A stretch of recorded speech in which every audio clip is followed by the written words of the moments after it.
இந்த நாளுடைய வாக்குத்தத்தம் எங்க இருந்துன்னா சங்கீதம் 27 அதிகாரம் 5வது வசனம்.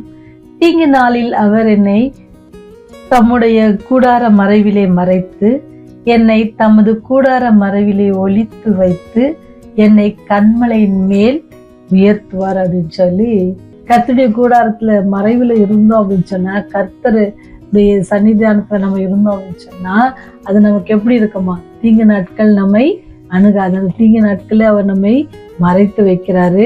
அதே போல உங்களையும் என்னையும் பாதுகாத்து மீட்டு நம்ம எங்க இருக்கிற உயர்ந்த இடம். நமக்கு யாராவது தீங்கு செய்யறாங்க அப்படின்னு சொன்னா கூட அந்த நாட்கள்ல அவர் நம்மோட கூட இருப்பார்.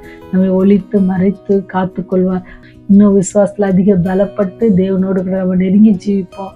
ஆண்டவர் நம்மை தீங்கு நாட்களில் மறைத்து ஒளித்து பாதுகாத்து நம்மை உயர்ந்த கன்மலை மேல் உயர்த்த காத்திருக்கிறார். ஆயத்தமா இருக்கீங்களா? ஜெபம் செய்வோம்.